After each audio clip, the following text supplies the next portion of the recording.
रे बाबा उठा ले मेरे को नहीं रे इन दोनों को नोंथांमोना बे भिडिअनि सायाव मा बुंनो सानदों आंनो कमेन्ट खालामना खिथाबानो जाबाय नङा होमबा मजा आया स' हेल' गाइस फालो बर' नोंथांमोन बर'नि थाबाय स' गाइस फैदों फैलायबाय फिन खेबसेबाव ससियेल मिडियानि माखासे बाथ्राफोरखौ लानानै रायलायनो थाखाय स' खोथाया जाबाय दायो जोंनि बि बयस बिथांखौ लानानै दिनै बाथ्राया नङा होमबा स' नोंथांमोनाथ' थाम्बनेइलावबो नुखादोंनो ना स' खोथाया जाबाय जोंनि बि बयस बिथाङा मोनसे फिल्म बानायनो नागिरदों जाय फिल्माव माखासे आर्टिस्टफोरनि गोनांथि जादों जायनि थाखाय बिथाङा अडिसन लागासिनो होननानै बुंदों अडिसन लागासिनो माने बर्थमान रेजिस्ट्रेसन सोलिगासिनो स' बे रेजिस्ट्रेसन खालामनायनि टाइमाव नोंथांमोना मा होनांगोन एसे बुंनो हानाय स' बेयाव आधार कार्ड लागोन लोगोसे 250 रुपिस मोनसे पेमेन्ट लानाय जागोन आरो मानो होनबा गोबां मानसिफोरा दाबायदियाव फ्रि खालामबाथाय मा जायो जे गोबां मानसिफोरा ओरैनो जाहाथा थांनानै टाइम वेस्ट खालामगोन जाय मानसिया आसलथे एक्टिंआव गोसो थारमाने एक्टिं खालामनो गोसो दं गोसो गुदुं बिसोर जेनेबा मा होनो एसे गरबर जाहैयो आरोना बेखायनो बिथाङा बुंदों जे 250 रुपिस चार्ज लानाय जागोन नोंथांमोना दायो बि बयसआ गावनि मा होनो आपकामिं मुभिखौ लानानै मा बुंदों नैबे भिडिअ नायनानै लादो थ' लोगो नोंथांमोननिसिम मोनसे खुशखबरी लानानै फैदों आरो आंनि थाखाय बेयो बिराद खुशखबरी मानो होननानै बुङोब्ला आङो फिउचार बड' फिउचार मुभि एन्ड देन गोबां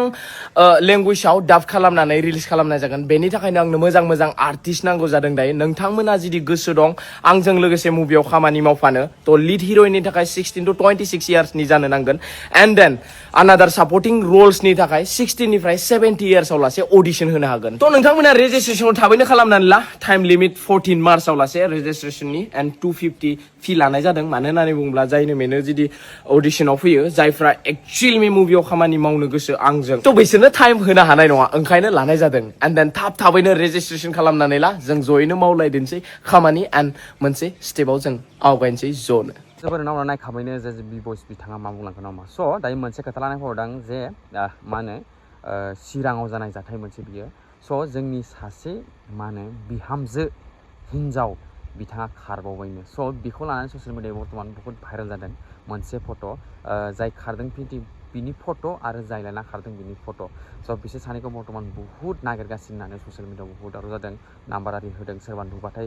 कल मेसेज खालाम होननानै स' आंबो बिनि थाखायनो भिडिअखौ बानायदों सोरबा नुबाय बायबा कल मेसेज खालामनानै होबानो जाबाय लोगोसे आं मोनसे खोथा बुंनो सानदों मा जालांमारखो जोंनि बे मा होनो बर' बिहामजोफोरा जे जों हौवाफोरा बाहेरायाव थांसिगोन खामानि मावनो नङा होमबा न'आव हिन्जाव थाबाय थासिगोन आरो स्मार्टफन सेंग्राफोरजों लाइन मारिसिगोन ब्लड खारसिगोन मा जालांखाखो जेनेबा गोदो खोनायोमोन जेनेबा सिख्ला खारदों होनबाथाय मोजां खोनायोमोन नों एसेबां गाज्रि खोनाया सोर बिहामजो सोरनिबा हिन्जाव खारदों होनबाथाय बिराद गाज्रि खोनायो मिथियोना